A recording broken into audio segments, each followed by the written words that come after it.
need to do one more thing, and then we'll be ready to go.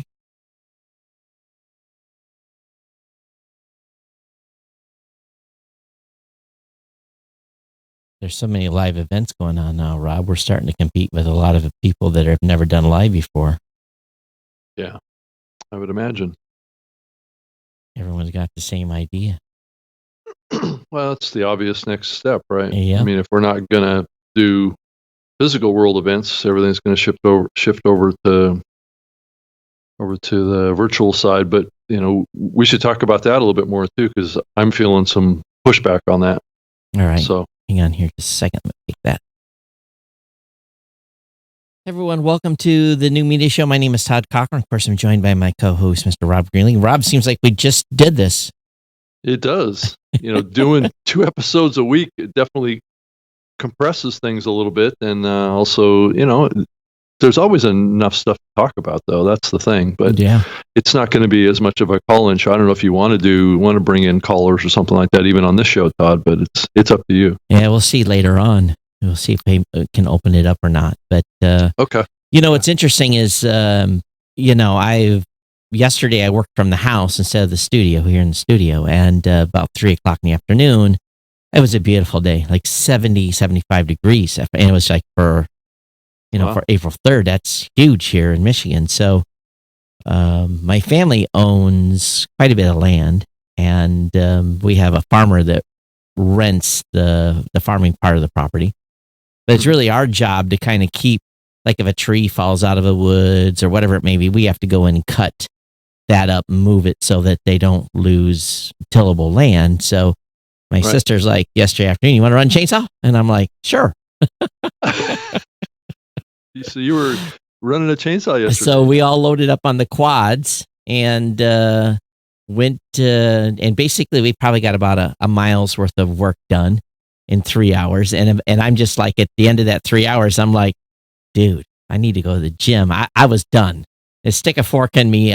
And so I was pretty fortunate. My sister has a jacuzzi. So I'm like, is the jacuzzi clean?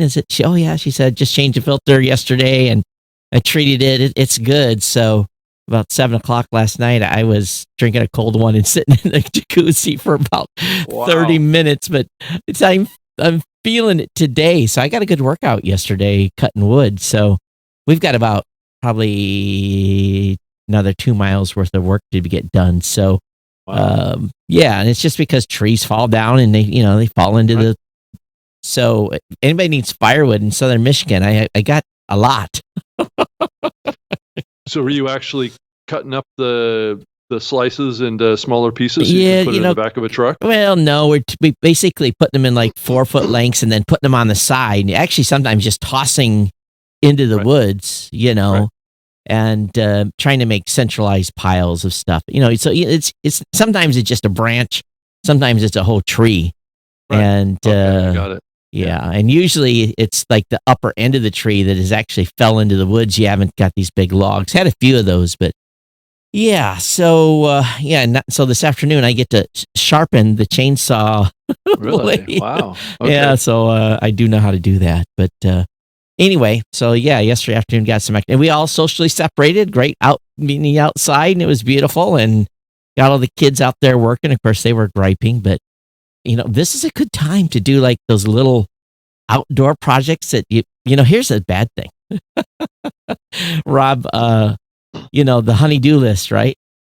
So all the fellas that have been home and their wives have had these long honey-do lists.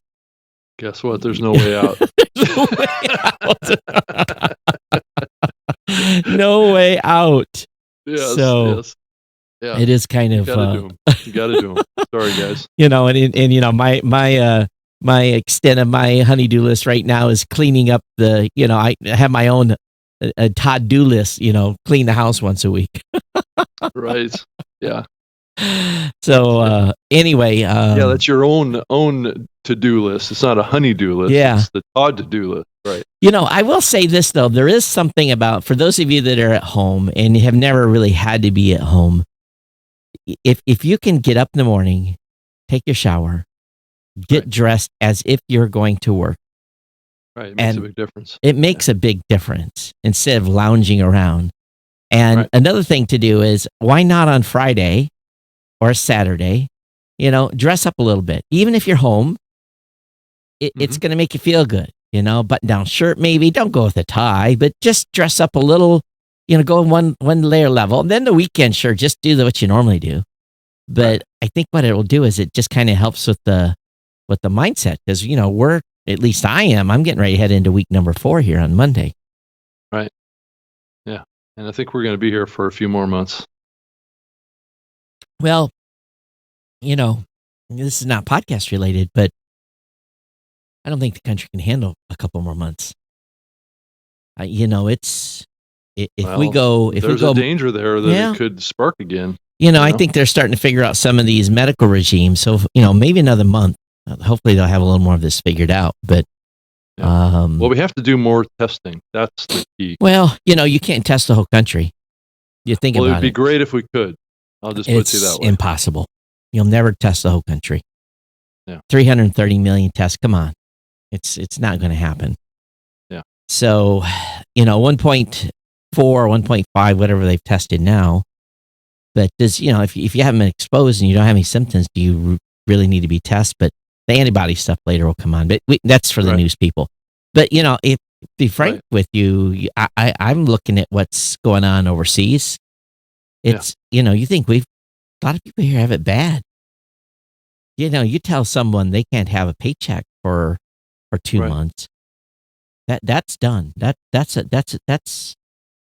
deal killer. That's bankruptcy. That's dire needs. 4 weeks is bad enough, but 2 months, so if everybody just does and the support bill funding isn't getting out to people as fast as it needs to. Well, that's why they were screaming at these people to get that bill passed when they knew it was going to take a couple of weeks. They said when this thing passed, it'd be 3 weeks. Right. So, these machines don't, people can't apply for unemployment because the computer systems in unemployment offices are 40 years old. Right. So, but I think what we're going to see, and I don't know if I talked about it in my last show on Geek News Central, is that, and I don't know if I talked about it here, when 9/11 happened,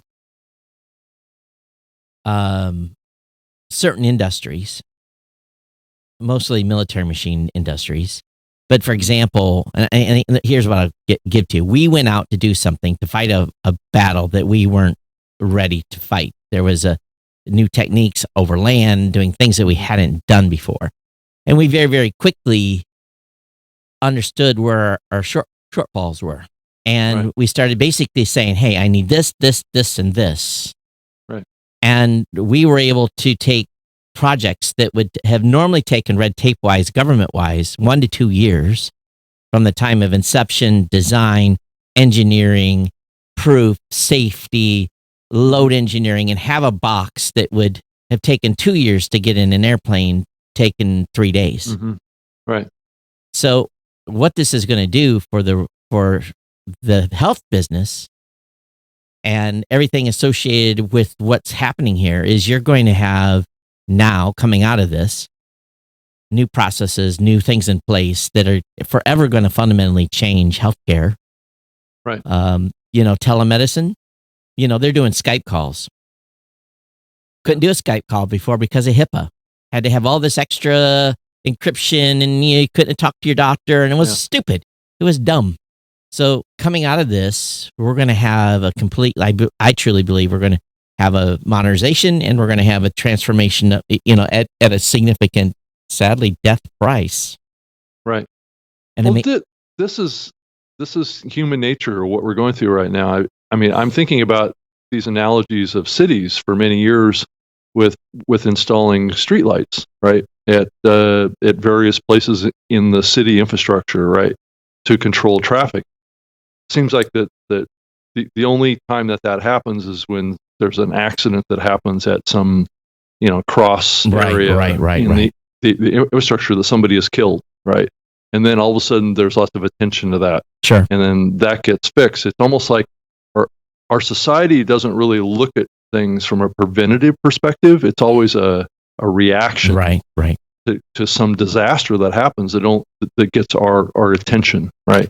And that's what's been frustrating about this whole thing is that people have been, I mean, Bill Gates has been going around talking about how back in 2015 he did a TED Talk saying exactly, this is what's going to happen and we don't know when it's going to hit. And I don't know, and it gets back to we don't do things as a society in a way that prevents these things. We do it in a way that's reactive to these things. And that's part of what the shift that needs to change. We need to identify what the core threats are. Well, and address them before they become life-threatening at the scale that this is. And that's and some people are going to dispute me on this, but where have the large, almost all in modern era, where's all this stuff come out of? It's come out of China. Now, what?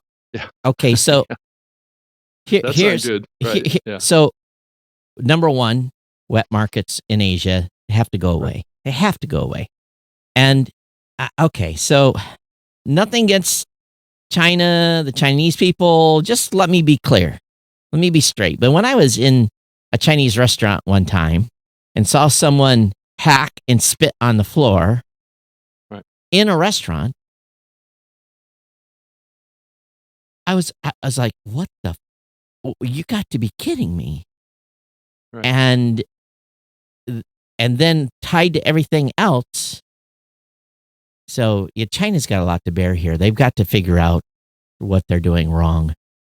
And, maybe this could have come out of somewhere else, but, I think pretty much, everything recently has pointed back towards China. Of course, Ebola out of Africa, but, and I don't know the history on that, but anyway, it's not podcast related, but boy, oh boy, you just can't, I don't think you can keep this country locked up for 2 months. If you do, it's going to take us many years to recover. Oh yeah, that's true.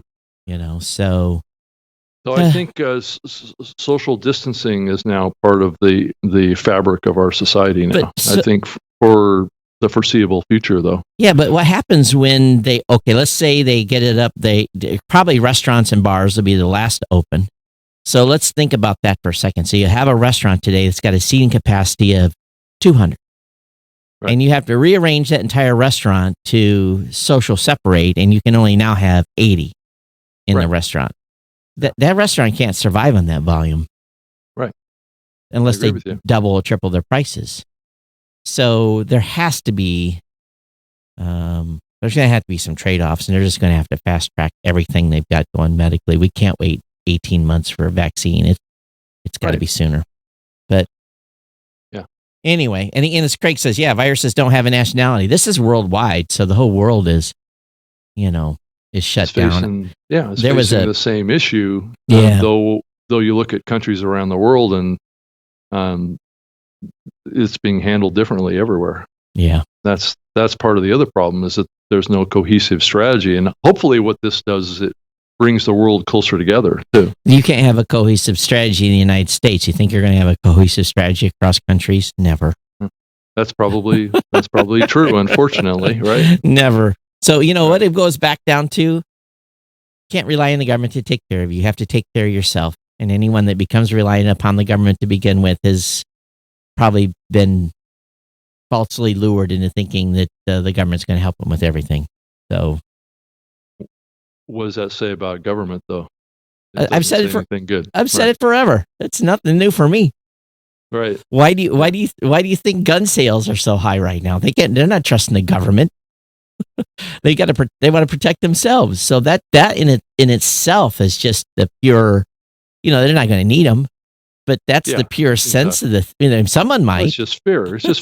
That's what's driving a lot of this stuff. Is fear. Yeah. Anyway, thanks for everybody checking in. I'm sorry we haven't been talking about podcasting here at the beginning of the show, but we're probably all sick to death of that. That's going to be the word speculation, right? The word social. Oh my God, no one is gonna. That's going to be the word that no one wants to ever hear again. Right. Well, because nobody really wants the social distance. That's no, not at all. Right. I mean, we're a social species. Yeah. We want to be together, and one of the reasons the podcasting is going to thrive through this is that it does help keep people connected to each other. Yeah, and we are social distance by how many miles? 4,000 miles, Rob. Yeah, right. Right. So yeah. So anyway, we're all safe. I hope you're safe. Those of you that are listening and watching live, thanks for being here. So I guess there was was it a dust up or was it you sent me a link. How did you send it to me? You send it to me email or Slack or? No, I didn't actually send it to you. Okay, so why don't you give us the synopsis of this story from the Google Podcast guy? Well, there's a Reddit post out there that was posted, and I believe it was linked to in the pod news as well, going back to the 3rd. So yesterday, Zach from Google Podcasts was posting a response to this Reddit Ask Me. It's an Ask Me Anything session that's covered by 9 to 5 Google. Sure. And so he was talking about, he got asked a question. It says, I'm a diehard Spotify user, and why should I switch to Google Podcasts? And Zach's answer was, there are a lot of great podcast apps out there, so we don't necessarily expect everyone to want to switch. Here are a few things we think Google Podcast does pretty well today for those who are considering it. And the first bullet is listen to just about any podcast, is what he says. Because we index podcasts from the web, we have a library of over 2 million podcasts, which is interesting. I mean, there's linkage to that going back, over a year now. Even for exclusive podcasts across different platforms, we're working on making them available in search. So he's talking about exclusive podcasts that are only available on certain platforms. He's trying to make them available in search. I think it was interesting. But the comment of over 2 million podcasts, you contrast to what's on Apple Podcasts, which has always been viewed as the complete catalog, right, of podcasting, and it's just a little under 1 million, right? Why does Google Podcasts have 2 million podcasts when Apple has less than 1 million? That's question number one, right?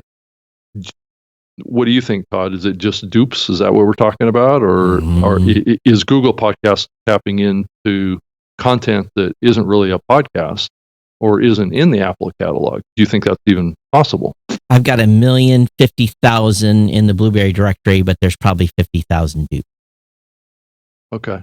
So how does he have 2 million podcasts in Google Podcasts? Did he, I say this almost 5 times a week on calls I'm on. People can't get through their heads the difference between episode and shows. Right. So is he making a mistake and saying they're tracking 2 million episodes, or are they tracking 2 million shows? I can't get there from here. Now, I'm not sure. The only thing I can come up with would be he's tracking feeds that are HTTPS as well as HTTP feeds that exist out there, right? Maybe. Which could create a perceived level of duplication, but you would think it would be fairly simple to do a query to filter those out, because I think Google's putting a priority on HTTPS now, right? So, and I think Apple's doing that as well. So we should be able to get it down to just HTTPS feeds as the primary, but is Google indexing? Both. What are they indexing to get them to 2 million? Yeah, that's a good question to ask him when we get him shanghaied sometime somewhere. Maybe we can drop him an email. Here's another thing too, is it blows my mind that people love Spotify. It is an absolute worst podcast from a traditional sense. Right. It is the absolute worst podcast app out there, in my opinion. Well, you can't find nothing. Lacking in you can't find features. Nothing. Good luck. Right. Good luck finding your favorite shows. Good luck. Right. The search is horrible. Right. So, yeah, I hear that all the time. And then also, they're seriously lacking in and features in the podcast experience as well. For someone that just wants to go hit play on a show, maybe that's the reason. But maybe that's the time that we're in, Todd. People just they just click play. There's not as much of a commitment to the content. Yeah, it's a horrible experience in my opinion. Now, some people are going to be like, "Oh my God, you're just an old guy." Well, maybe I am. And if you love Spotify, fantastic. We love that you're listening. Speaking of Spotify, I did get an email back from their team and asking them about this situation of essentially them taking shows down that were talking about COVID-19. Right. And let me see if I can find the email. It says, I won't say who sent this to me. Say, hey, Todd, apologies for live replay. I hope you're hanging in there. My team was not part of these takedowns as we focus on music and podcasts. In this case, the podcast implicated violated our terms of service and removed as a result, but I don't know much more than that. So that was an internal non-podcast team Spotify action. And again, the podcast implicated violated terms of service, and it was about community guidelines, something to that effect. Mm-hmm. So that's the response I have gotten from Spotify. And so I can actually show you on the screen here. And let me bring this up. Why am I not showing? Why is that not updating?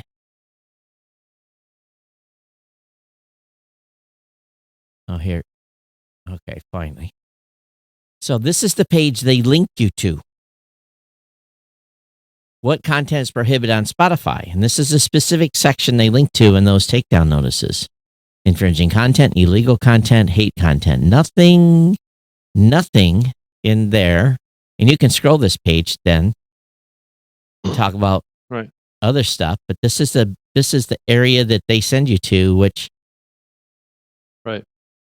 has nothing. Yeah, I would say just on my history, Todd, and I know you've got pretty strong history in this too, of being involved in takedown situations based on terms of service, and this definitely doesn't fall into that. Hey, Rob, nice train, man. It's okay. He muted himself because he doesn't want us to hear the so we can. Well, it's just very annoying. It's okay. This is a podcast. You're not in a professional studio. I'm not. I thought I was, Todd. At least that's my aspiration. Well, we sound better than Stern, so we're good. That's true. Or actually, most of the major anchors that are now doing their shows from home. Yeah. Right. So anyway, the violation of content, it's one of those situations that I just, it's that slippery slope that we were always scared of, Todd. It's like, is there something going on here that that doesn't follow what the terms of service is? Spotify seems to be the only one that really stands out like this. Well, no, YouTube is doing this. Well, okay, I'm talking about on the podcast. Oh, yeah. In podcasts, yeah. Right. Because I haven't heard. Apple's not involved in doing this kind of stuff that we're aware of. Well, also, just remember, Apple is an American-based company. They're protected by the Safe Harbors Act. Right. They're not allowed to review content until it is brought to their attention. Right. I, as a director, can't go through and looking for titles and listening to content and removing stuff willy-nilly, or I put myself in dire legal jeopardy.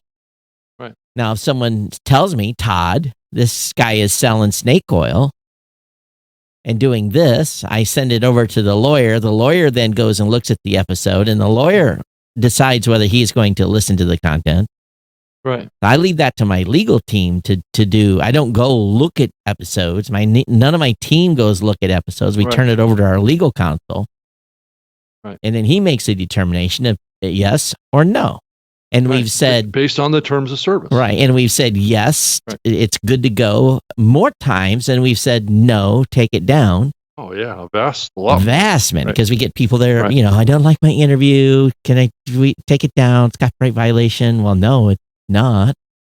Right. And, so, but we know Facebook is putting people in Facebook jail because of their quote unquote community standards, but that's more along linking to stuff that is selling snake oil. So,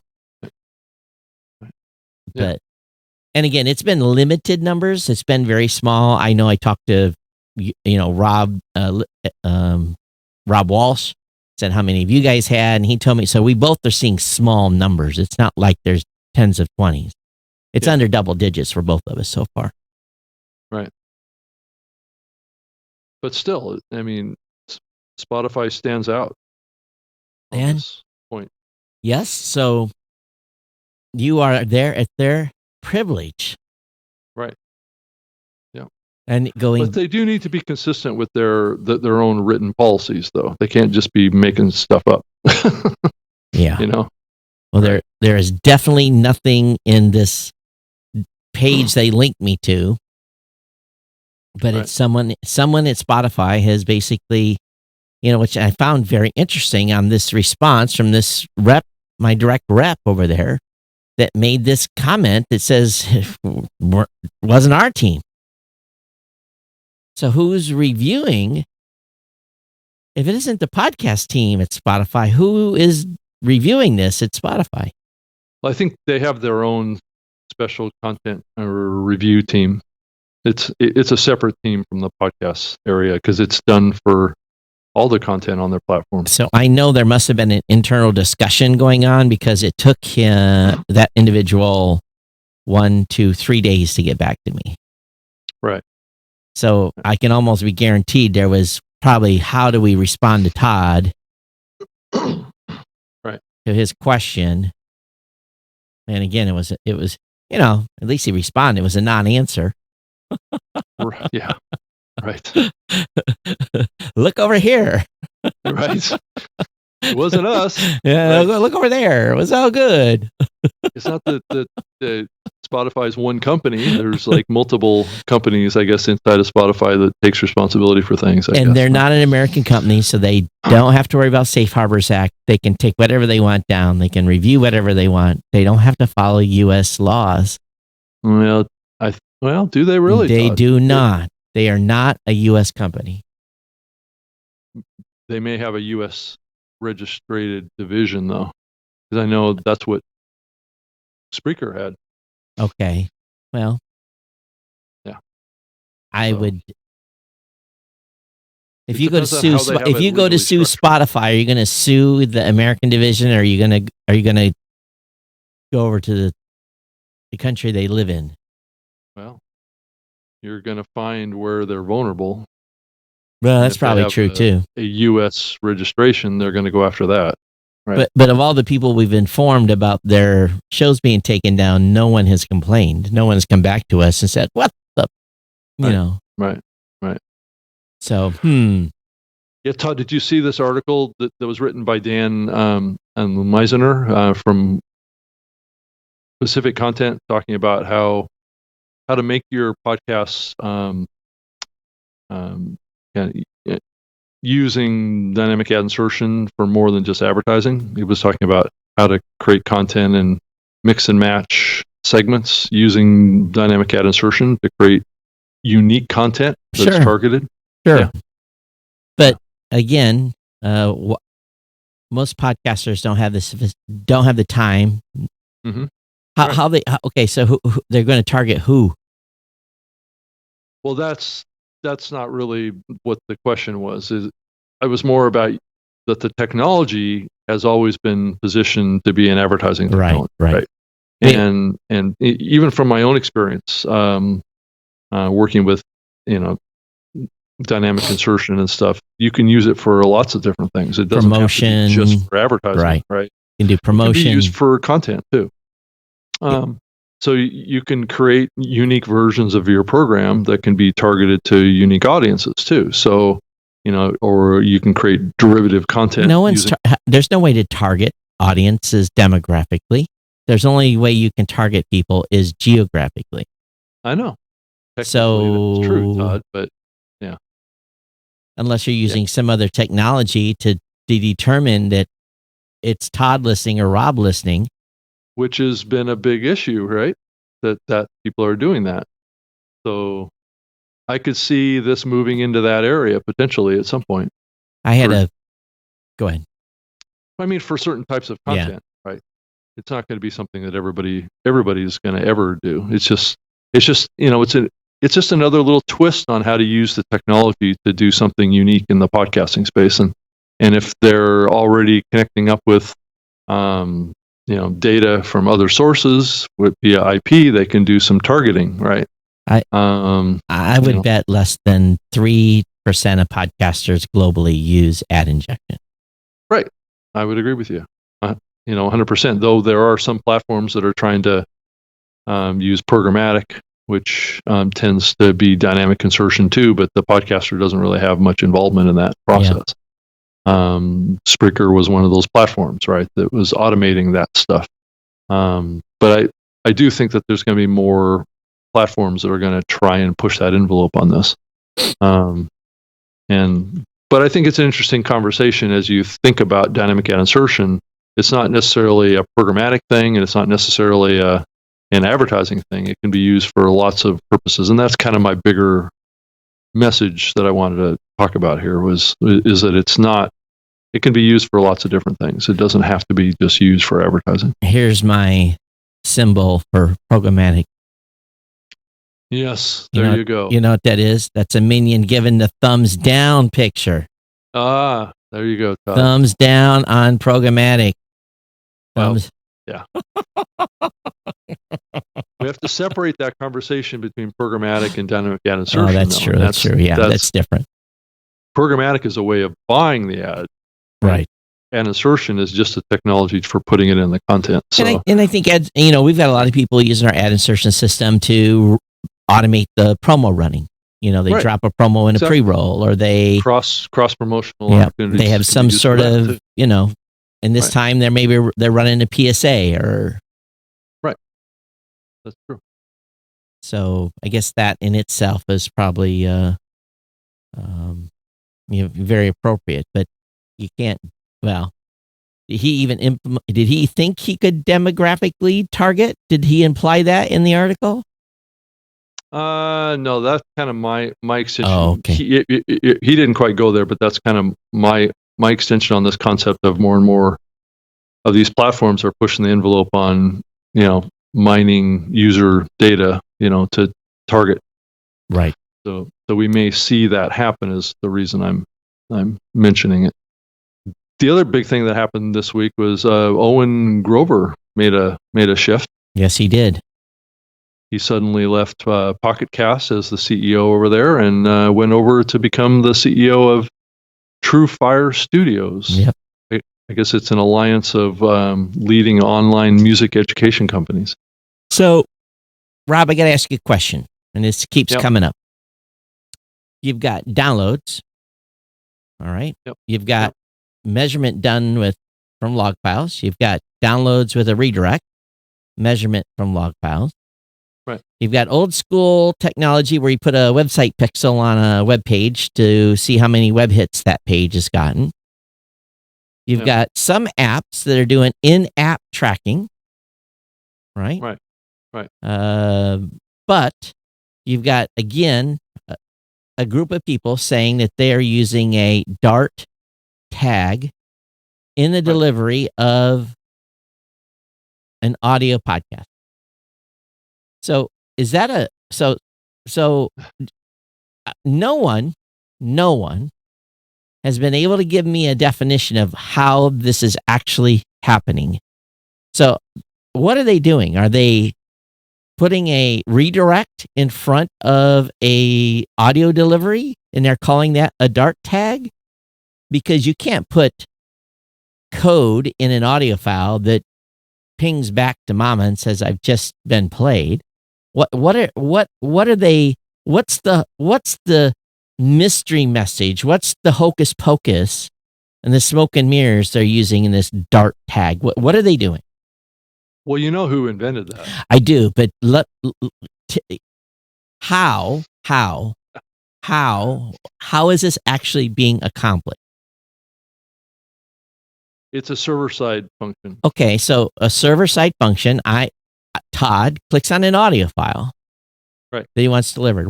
How am I getting a dart tag through requesting an audio file?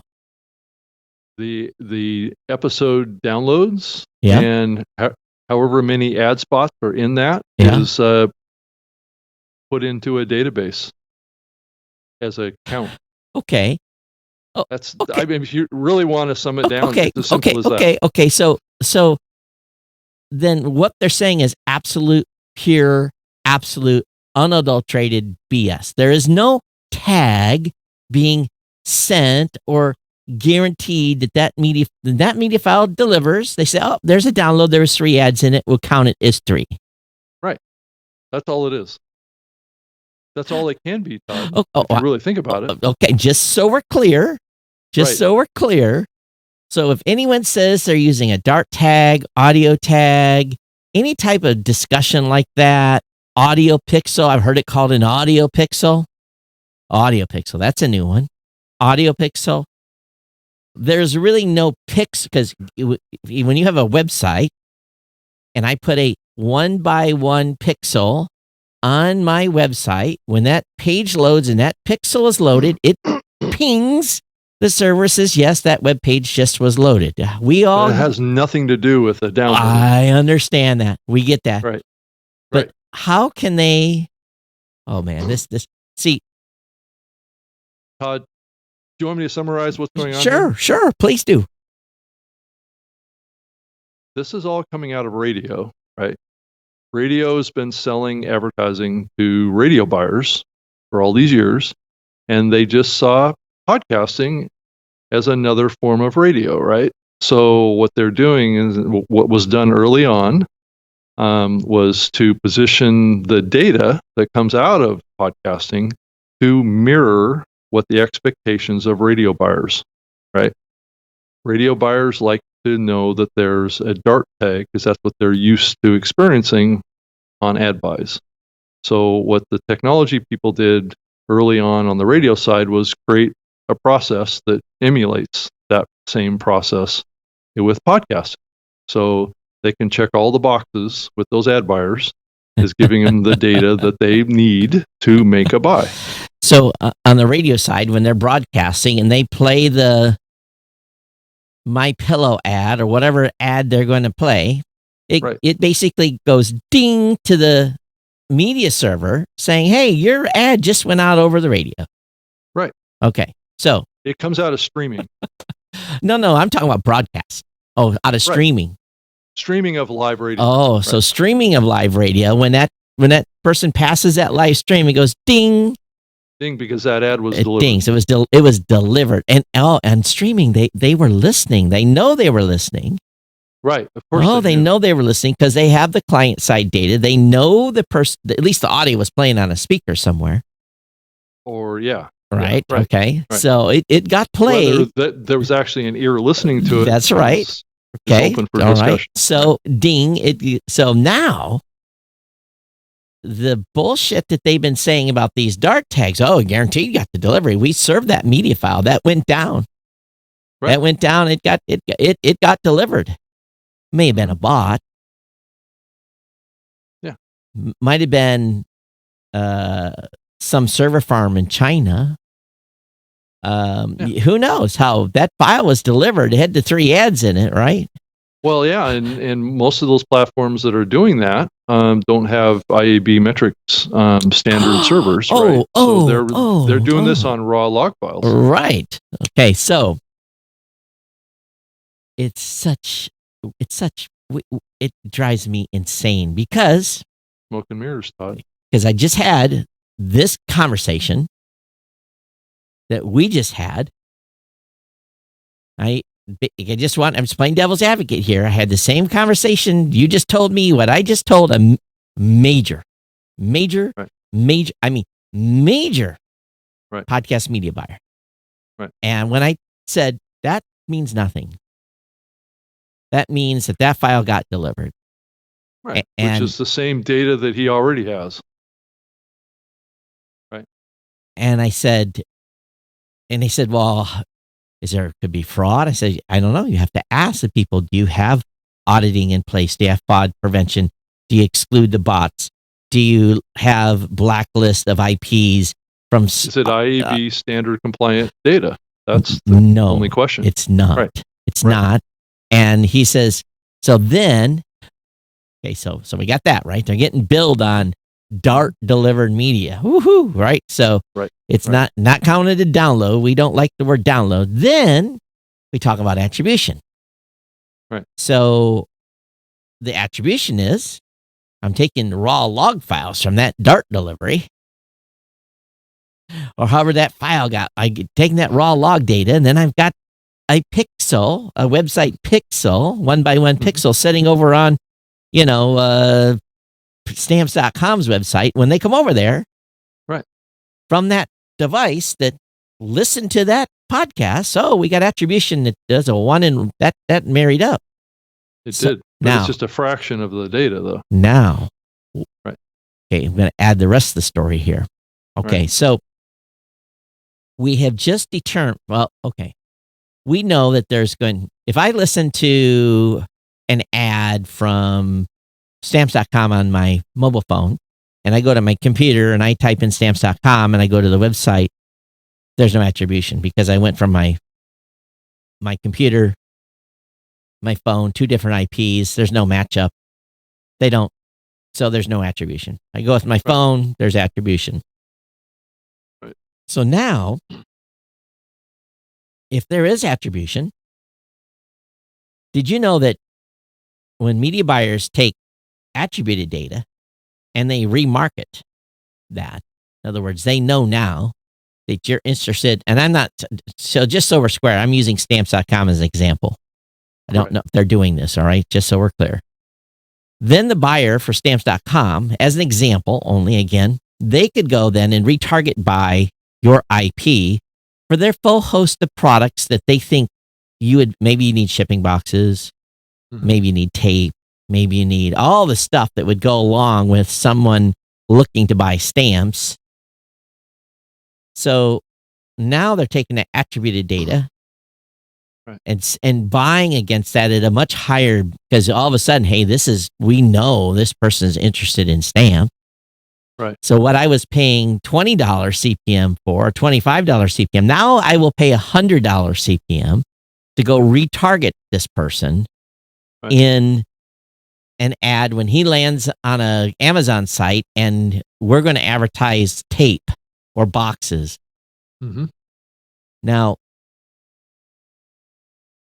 if you don't think that they're not taking this attributed data and using it to resell to you or sell to someone that knows your interest. Right. So the slippery slope has happened already. Cat's out of the bag. Podcaster listeners are being retargeted. Right. And your data is being sold. I was told as much. So what do you think now, podcasters? That are, let's say you're using, have you read your terms of service on your any measurement platform that you're using? Have you read the terms of service of what they are allowed and can and cannot do with the data, whether or not you're on an ad deal or not? Most haven't, I'm sure. Most have not.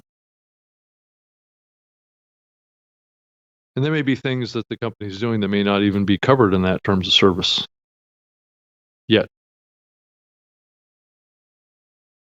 Right. So, the download is the most hated name in podcasting by some group, using the word listen to try to make it sound a little sweeter. Right. So, here's something you got to think about, ladies and gentlemen. There is a move afoot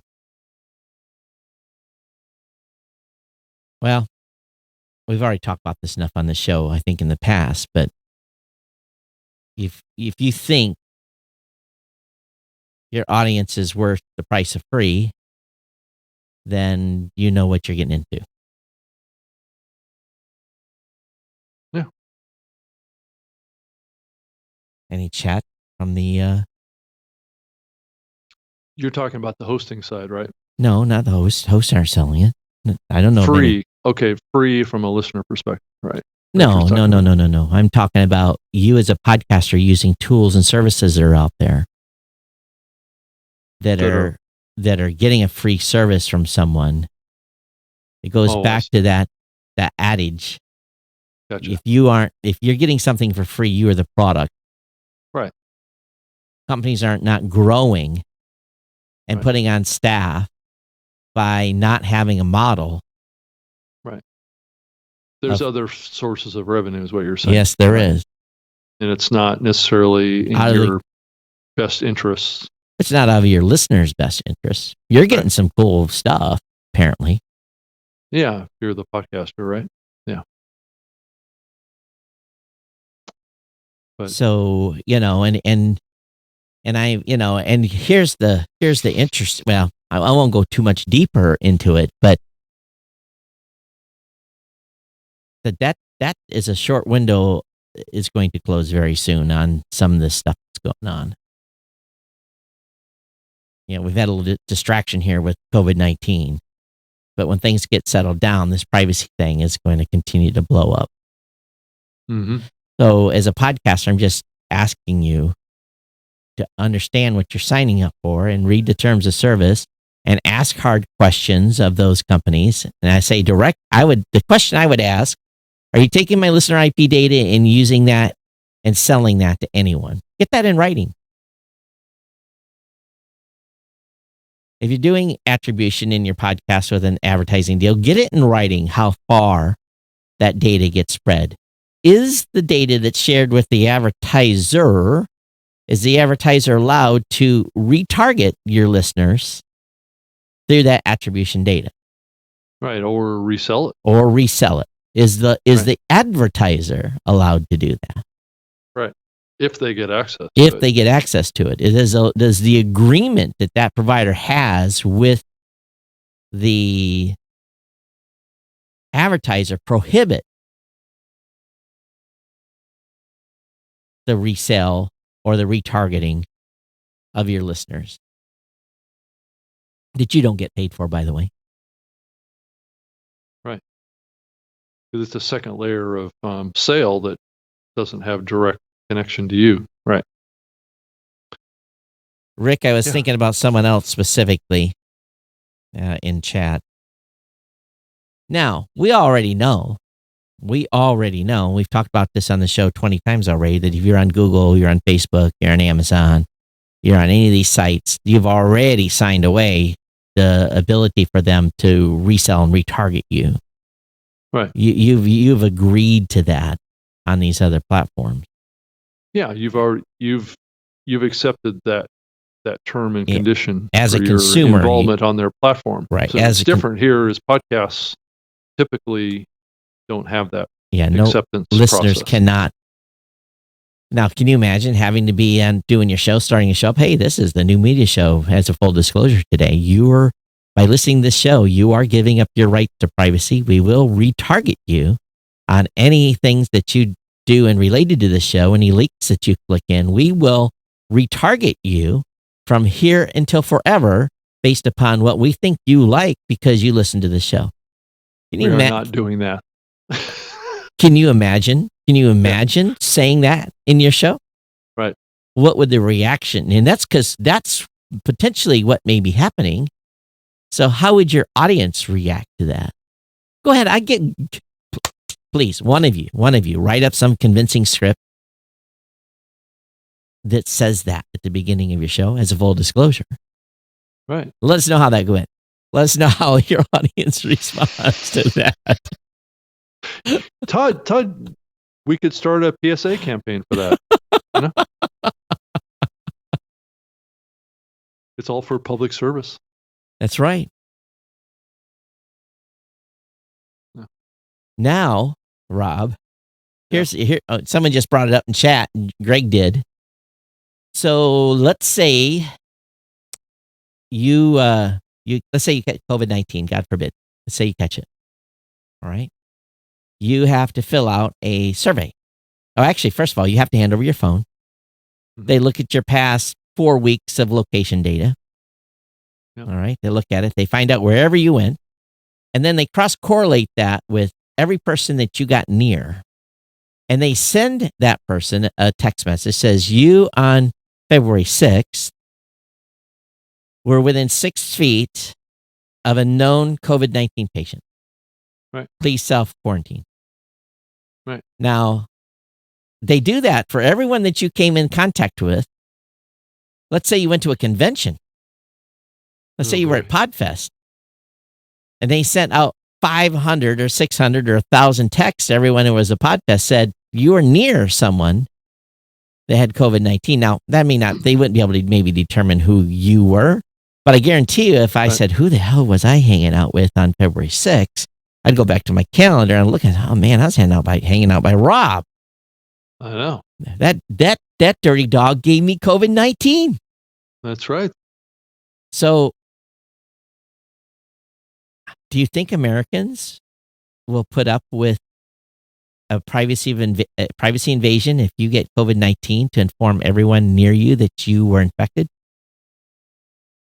Now, think about HIPAA laws in this country. I could be sick with COVID-19 right now, and I have no reason to disclose that. Right. So what if the government says, we are going to inform all your friends, families, everyone that you had contact with that you've got COVID-19 through location data from your phone? What do you think Americans' reaction to that would be? Hell no. Hell no. Right. So what's the difference? What's the difference with a listener and a listener being tracked? Right. There is no difference. Because I know you like stamps. Again, as an example, I know you like stamps.com. I know that you love to buy packing boxes. And I know you love to buy two-sided tape. And those little... The other example is, of course, you want to do the public good, right? And protect all your friends. Right. From spreading this virus. Right. Right. Rick, technically it would violate HIPAA. You are absolutely right. But this is what they're thinking about. And this, by the way, this was done in South Korea, just so you know. What I just described is them informing everyone that you were near. They did this in South Korea. That is one of the reasons why they were to keep their spread down so much, is they invoke this privacy invasion. Now, and I've heard this term used, Todd, when these things are described, that certain countries around the world have used more draconian measures. Well, what we've done here. In North Korea, they just shoot you. So, I guess the difference between getting shot and being tracked by my phone, I think I'd take the phone tracking, right? Right. Okay.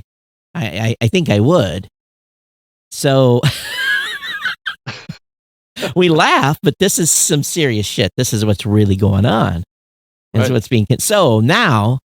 We all say a big door opening for government right. coming in and doing this. So we say, no, we do not, but it's a health emergency. It's a health emergency. You have no choice. You're going to kill somebody. We don't inform them. If you turn off location tracking, you can be charged with second-degree murder, blah, blah, blah. Yeah. Now, where does it end? Now we all you're like, whoa. And some people say, well, I wouldn't think that location data is good. If it's for medical, it's fantastic. But reputations, businesses, if you were told that you were exposed to COVID-19 in your local big box, right, you wouldn't go to that big box. You wouldn't go there. You wouldn't go there for months. Small convenience store, you wouldn't go there for months. You would avoid it. It would destroy businesses. It would destroy individuals. It would destroy business relationships over something that none of us can help. We don't know. Right. If you're sick, you're staying home. Number one, if you're sick and not staying home, you're an asshole. You're really doing wrong. you stay home, right? Right. Right. We can all agree with that. If you're sick, you think you're sick, you had a little fever, had a little cough, stay home. Stay home. Right. Don't risk it. But if you don't know you're walking around with nothing. Yeah, but Todd, a single person, maybe they have to go out and get food. How are they going to eat? This is where family, friends, rely on your network. Right. That's true. Maybe you can't. Maybe you have to go out. That's right. There are some people that don't have family. That's right. Or friends. Yep. Right. So I think that, there's definitely going to be those outlier cases, sadly. But I think at the same time, and what I'm trying to do is here make a real draconian comparison. Right. That if you don't like being tracked or someone being sent a message that if Rob and I hung out on a day and then 3 days later he gets a message that says, hey, someone you hung out on that day and it was only me, you're just, oh my God, Todd didn't tell me he's got COVID-19. What a jerk. I'm not going to be friends with him anymore. So right. It goes back to, do we care that our listeners are tracked or not? But I know it's an extreme example, but it's kind of the case here, right? It doesn't, yeah. I mean, I don't think it's a stretch to think that could happen here. It's not apples and apples, because after all, it's pretty innocent for them to advertise to me, shipping peanuts or double-sided tape. That's. But yeah, and we go into the big database in the sky, and they get the reverse instance. I've always said this too. Let's say you have a teenager who is struggling with sexual identity, that listens to an LGBTQ plus podcast, and all of a sudden they go on a list and some sort of marketing starts being pushed towards them. And they may already be freaked out that they are trying to figure out their sexual identity. And all of a sudden they're going to say, oh my God, someone knows my sexual preference. Yeah, right. Right. And if they haven't come to grips with that, what happens? Right. So there are real world consequences. Okay, let's say you're listening. Let's use another example. Let's say you're listening to a podcast on diabetes prevention. And you and your doctor know that you have diabetes. Maybe your insurance company doesn't know. Maybe it wasn't, you've had life insurance and you didn't have diabetes when you got your life insurance. Right. And all of a sudden, the life insurance company buys a list that has your identifiable information in there that says you're listening to a diabetes. Right. And all of a sudden they send you a notice that they are dropping you from your policy. Right. Hey, the same thing is happening in other areas too with technology too. I saw at CES a software platform that was possibly to be installed in vehicles that would have a video camera on the passengers in the vehicle, and could detect what the passengers in the vehicle were doing, and it could be connected up to insurance companies or the police. Not the driver, the passengers. No, the driver and the passengers. Oh. It'd be like a camera that's pointed, tracking what people are doing in the vehicle while they're driving. Are they paying attention? Are they looking at their phones? Are they distracted? It had all those different classifications of rating, and you can imagine the tracking of that data and reporting it back to an insurance company or reporting it to the police. You can see how that becomes, pretty scary thing when you think about that too. I've got a siren going on here. The monthly test of the tornado siren going on right now. Hey, Todd, did you see the article that was out? ACAST put an article out talking about how, because of this COVID outbreak, that people are using smart speakers more to listen to podcasts. Showed that the Amazon platform is getting used 26% more in March compared to February. So they went from 1% to 1.5% because they had a 26% increase. Right. Okay, it's all arbitrary. So if you're at 1% and there's 26% more listening, someone do the quick math on that. What does that raise their percentage? Probably up 26% off of 1. Oh, on so 1.26. It's still less than 2%. But and then Chromecast was up 35%. That makes sense. Yeah, and it looks like Sonos was up 27%. I thought Sonos was dead. So Sonos has got. I got great Sonos speakers, but I don't use them, only for music. Hey, Stephanie, Rich, Sherry, Alicia, thanks for being here. I wanted to just make sure we said hello to you in the chat. Right. So I think, though, if we go, so I guess I'll let the cat out of the bag. Well, I already talked about it in the last show. What we've really seen is about a half. Well, because months have different lengths, I think it's completely a wash. But we saw 0.5% less listening during this period.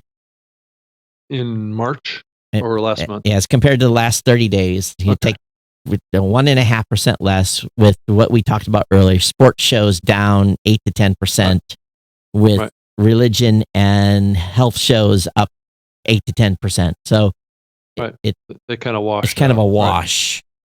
Right. And I know everyone else is saying we're down. I'm not seeing that. So we'll keep an eye on it. We didn't look, and next week we'll look at the browser percentages and all that. We'll see if any of those have went up as far as percentage of people listening. The same Acast article was talking about weekday listens in Europe. It shows comedy was up 21.5%. The entertainment podcast, which is kind of comedy, but I'm not sure how that's distinguished. It was up 6.8%. Health was up 7.5%. Science and medicine, which is kind of like health, was up 14.5%. Society and culture was up about 8%, and technology was up about 5%. So that's for weekday listenings in Europe. Now, that was for. We're seeing a drop during the weekdays, increase on the weekends, and again, almost a wash. Right. But keep in mind, weekend listening has typically been lower than weekday listening. So. Right. Of course. Yeah, weekends always dropped off, but now weekends are up, weekdays are down. Because people aren't commuting to work. Well, another thing too is people are still kind of, those that didn't get laid off or fired or whatever, my God, these jobless numbers of 10 million people is probably 30. They're at home. They got the kids at home. They're doing all that stuff that they're having to worry about. And then maybe trying to keep a structure. And then on the weekends, maybe everyone's a little more relaxed. So they have a little more time to listen on the weekends and get caught up. So. Yeah. Yeah, I bet you drinking shows are up. I think drinking overall is up. Actually, my drinking is actually down. I haven't been partaking as much. I made myself a cocktail last night after heading out and cutting wood, and I was just like, I do another one of these, I'm going to be asleep by 8. So I don't know. I don't know if drinking is up or not. But. Yeah. The other data that Acast is sharing too is how they're seeing a big growth in people creating new podcasts. Oh, this is for sure. Right. Yeah, we've had Dave and both Mike commented, and we didn't quantify it. They said we've gotten a lot. I mean, not like a small amount, a lot of calls, people calling us say, how do I create a second account? What do I need to do to get that added to my hosting plan? Blah, blah, blah. So we're seeing a lot of that too. A lot of second accounts. Yeah, that's what Acast is saying too. They saw basically up 49% March versus February, and 71% versus January. So those second shows though are. Here's the problem with doing a second show. If you're hardcore and doing a first show really well, and you're very consistent doing your first show, and that's about all you can handle, and you're doing it weekly, and you add a second show, for most of you, something's gonna give or suffer. Right.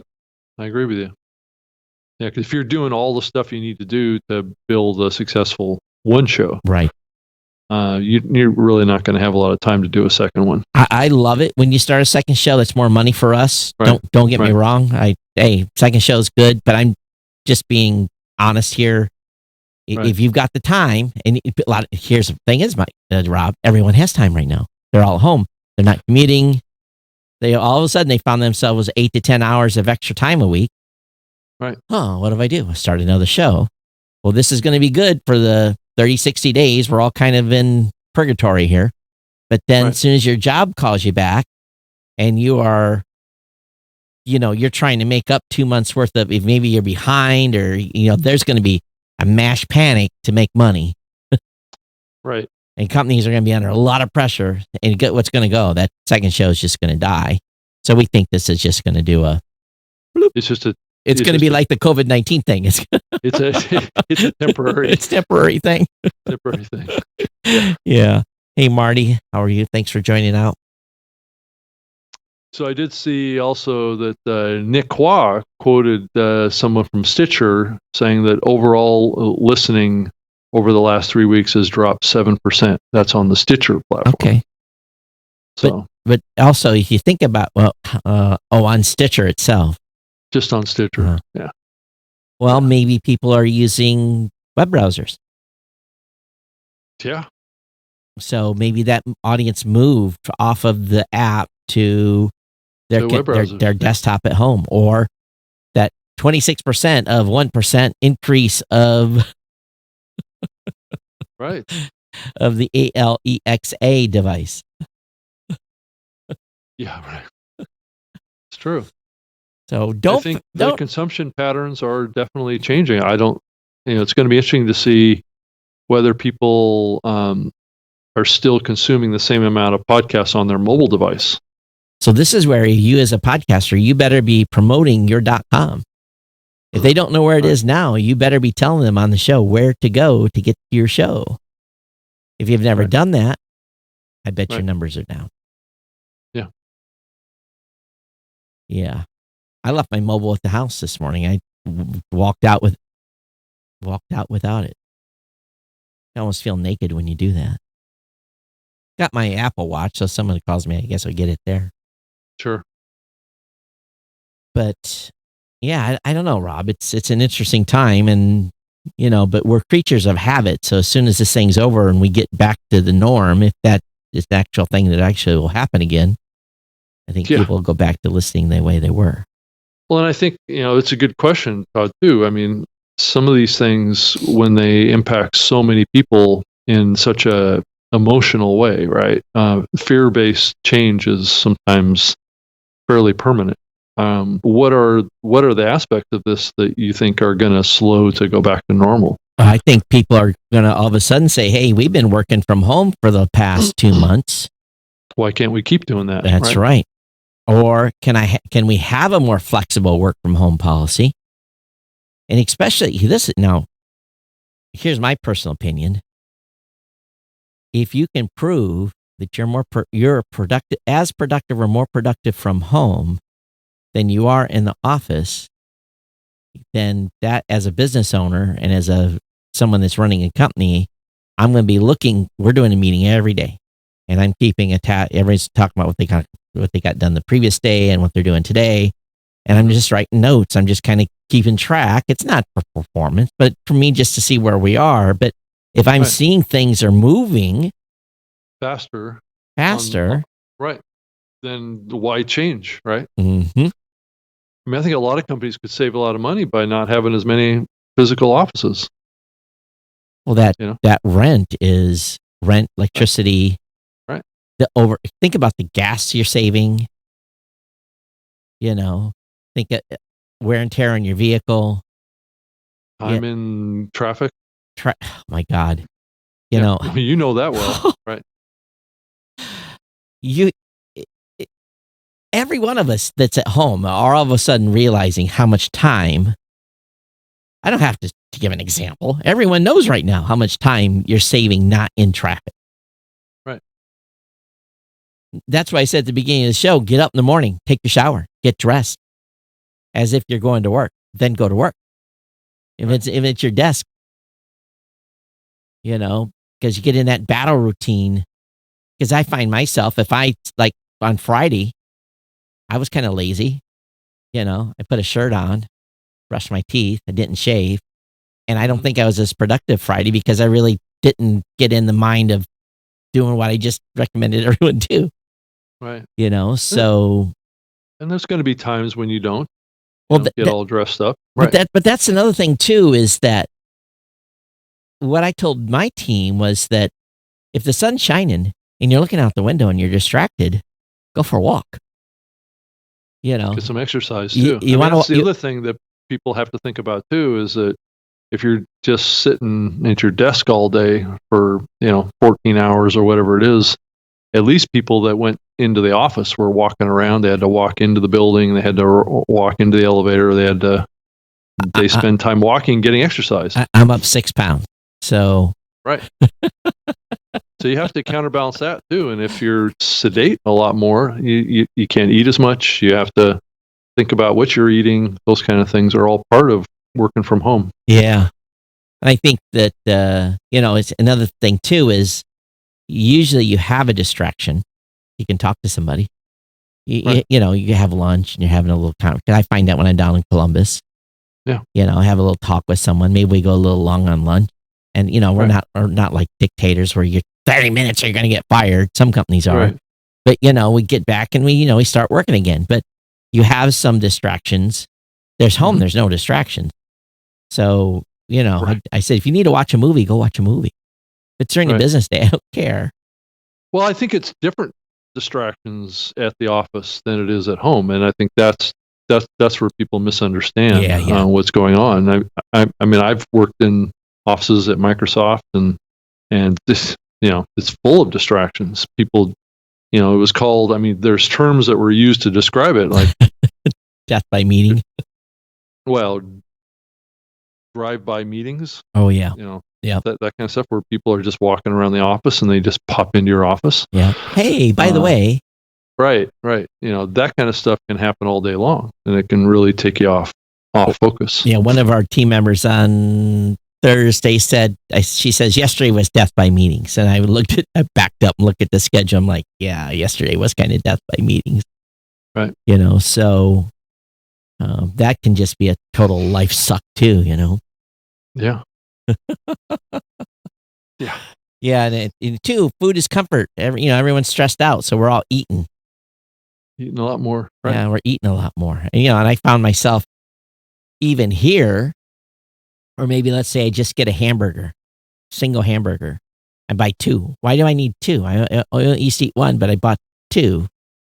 It's because it's a comfort thing going on right now. And you're also maybe in your head, you got the animal thing going on is, where's my next meal? We're really not having a food shortage here in the United States, but maybe it's in the back of my head thinking I need to bulk up. And that's probably not the best thing because I'm hearing people that are bulked up are the ones dying right now. So more if you're obese or have diabetes and your numbers are, I think now's the time to really focus on trying to be as healthy as possible. Yeah. And at the same time, staying healthy is mind healthy. So I'm, tune into more podcasts. Turn that damn news off. Yeah. But I think that there's a balance that needs to be struck. Well, yeah. Don't listen to it all day. Yeah. I think you need to be informed about what's going on in the world because it helps you make better choices in your own life. But yeah, I agree. I mean, it can't be too distracting. Oh my God, it's horrible. And of course, the quality of TV is, it kind of makes me laugh because you're right. You got all these, I heard someone that was on, I don't know, one of the majors, and I heard a dog bark. The guy didn't, he was very professional. He didn't move, but I heard the woof, woof. Heard the dog bark twice. That's funny. Yeah, it's funny. And there's still a ton of people that just, I don't know what it is, they just can't seem to order a USB microphone. Oh, crazy. We ordered headsets for all our team. Most of the team don't need them, but if you're, us, if we're going to do a national interview, it's a podcast, so we're all going to be prepped, right? We're going to go up there and make sure everything's set. We're going to make sure audio levels are good. Right. There's like presidential candidates that are like in echo rooms and and can't talk either without their teleprompter. It's pretty amazing. It really, really is. Yeah. It shows you, they're kind of really they're pretty normal, or they actually look pretty bad. Really leveled the playing field, didn't it, on all this stuff, right? So I think everyone needs media training now. That's probably you want to do a podcast. That's the podcast to do. Well, home media training. Home media training. I just gave someone an idea. Home media training. Yeah. Right. Yeah. How to do a good home home media or live TV interview or that would be a huge podcast right now. Go to the top of the chart. So someone I just gave you $1 million idea. Right. I don't know about $1 million, but well, why not? Yeah, could be. Well, you think what are you getting in your inbox? I'm getting. Well, of course, I'm on every pro lighting company's list. I'm getting home lighting kits and home broadcast tools and blah blah blah. And I'm thinking, I already got all this stuff. I'm good. Right. Well, all of the audio equipment suppliers and are all jumping on this. Yeah, they're smart. And so where's people going to spend money? Well, light and microphones and interfaces and live streaming platforms. Yeah, someone showed me who sent the link of one of the late night people. I know someone just said Fallon's doing his at home, but someone converted a garage. It was awesome. Did you see that link? It was, oh man, who was it from? Yeah, someone had come in and professionally rearranged this guy's garage. He's one of the late night guys, and it looked really, really, really well. Of course, it came with a little bit of budget, but what they did was not extraordinary. Right, it was just good enough to look. Yeah. And be honest with you, how many of you use your garages for your cars anyway? Right? Most people park their cars outside on the street and the garage is full of junk. Right. It can just be cold out there. That's the only problem with garages. Well, heading into summer won't be an issue for long. Sure. It was Ray Ortega showed the link. What was it? Can I find it? Yeah, anyway, I'll see if I can find the link. But yeah, it was one of these late night guys that it was fantastic. Its set looked good. Mike said that in the chat, I'm getting a lot of ham radio ads. I bet you are, Mike. You're a hammer. So ham radio ads. Yeah. I wonder if exercise equipment sales are up. Yeah, I think I saw a post on Facebook about that. I've got a treadmill in here. I can see it right from the studio, and it's been there since I moved in, and I've never used it. So maybe I should use a treadmill in here when I'm in the office once a day before I go home. Right. Do your podcast from the treadmill. No.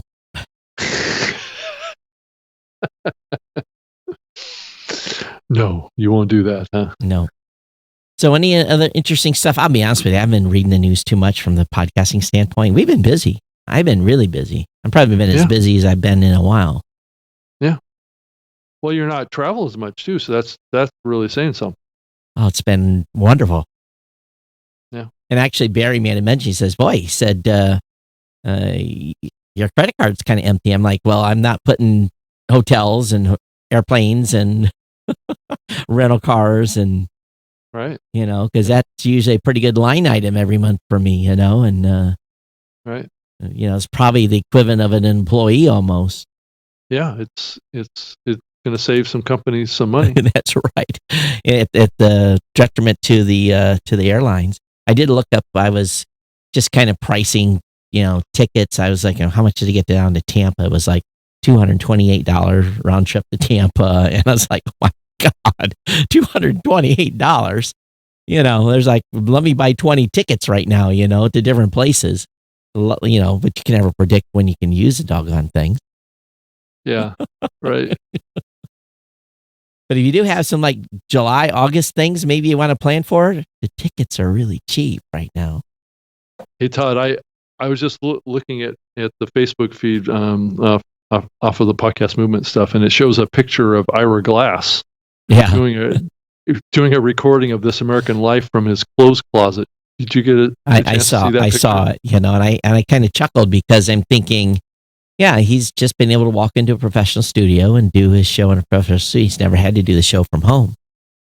But I think this is I think a lot of podcasts would be surprised, maybe not, but would be surprised how many people actually have for years done what Ira Glass is doing here. And I would just ask the question, has Ira Glass ever done this before until now? Yeah. Do you think that was a sign of the? Do you think that was a real picture? Was that staged? Was that staged? Could be. I don't know. Could be. He's got bare feet too. Yeah. And he's wearing his suit coat. Yeah, he's just I don't know why he would be wearing a suit coat. Yeah. With dress slack in his clothes closet. Rick Savoy said, my bank charged me a fee for not using my card enough last month. No kidding. I didn't know that was his thing.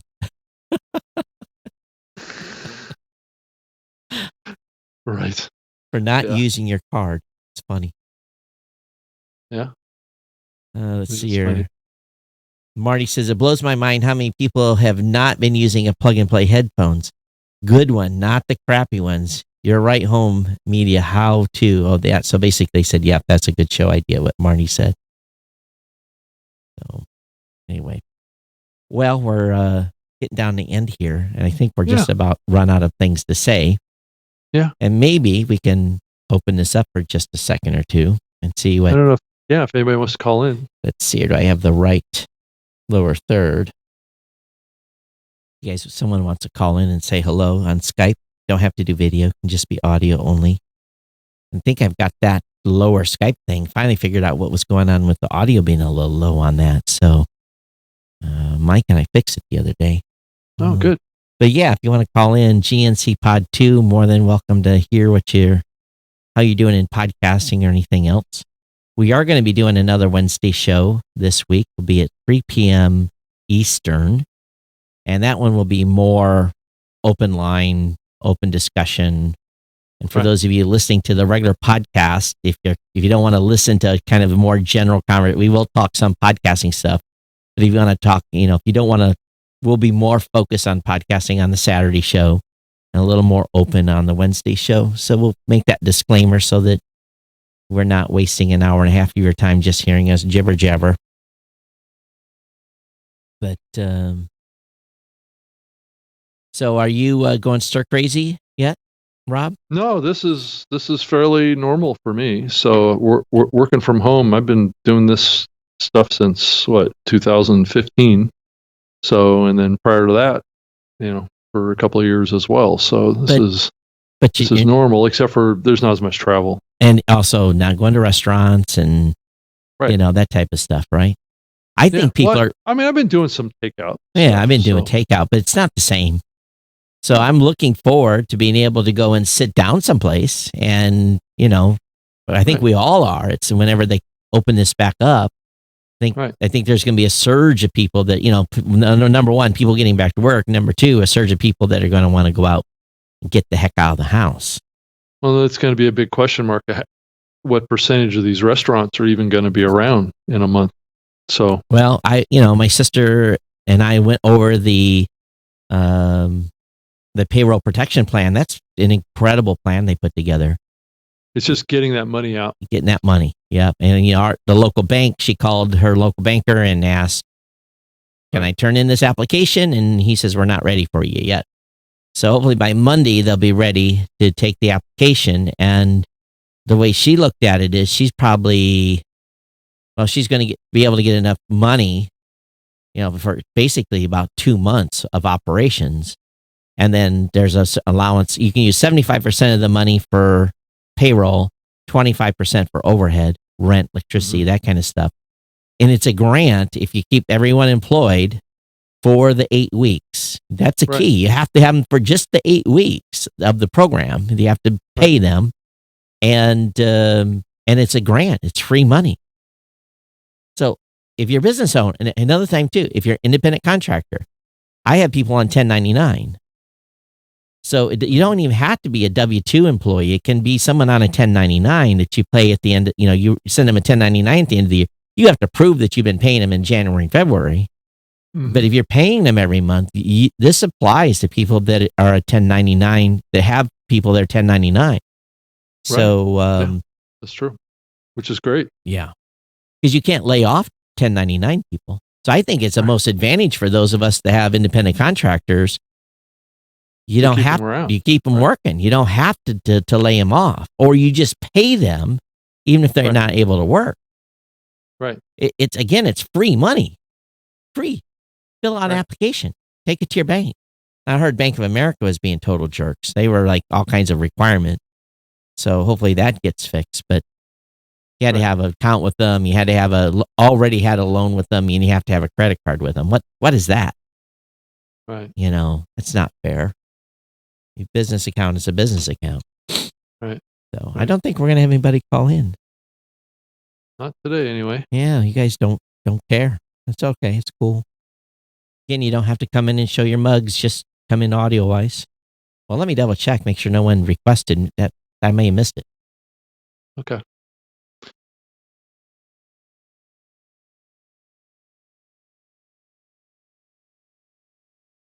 Nope. I guess we're good. All right, everyone. Okay. All right. Well, we can pack it up if you want. Yeah, we can get out of here and go back to our, watching Netflix or whatever. I finished Colony. I'm like, Netflix, we need season 4 because they left us on a cliffhanger, and so if none of you have watched Colony before, it might be a good thing to watch. Todd, I saw the Tiger King series. Oh God, I played it for like the first 15 minutes. I'm just like, please shoot me now. I have no desire to watch that. I heard it's insane. It is totally crazy. I visited one of those tiger parks back in 97, 96, something like that. Carol, the woman that was accused of killing her husband as part of the whole storyline. So I visited that park and spent a day at that place. Your camera just moved. I did? Oh, yeah. It did. Weird. Yeah. Ghost grabbed it.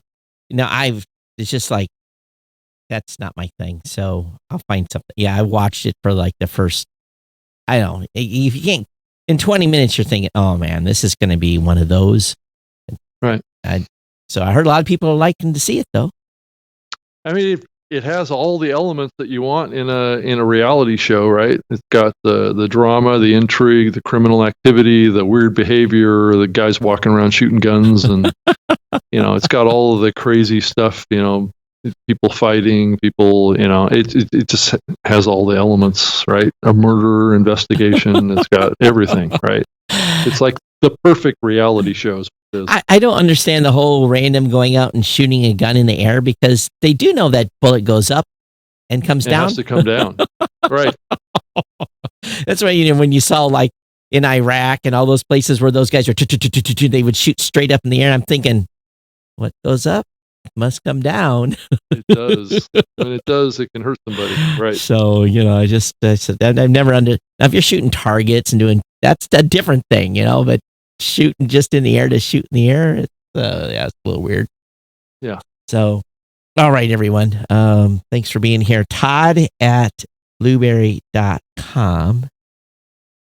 Someone says that, someone just made a comment. Dan says, Todd, they do have a Mac version of the new Edge browser. I thought they didn't. Okay, well, check that out. Oh.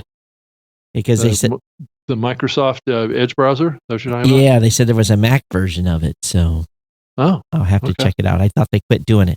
So sorry for the interruption of the close. Yes, Todd at blueberry.com. At Geek News is the Twitter account. Yeah, I'm on Twitter as well, at Rob Greenlee, and that's with 2 E's. follow me over there, and you can send me an email if you want, robg@libsyn.com.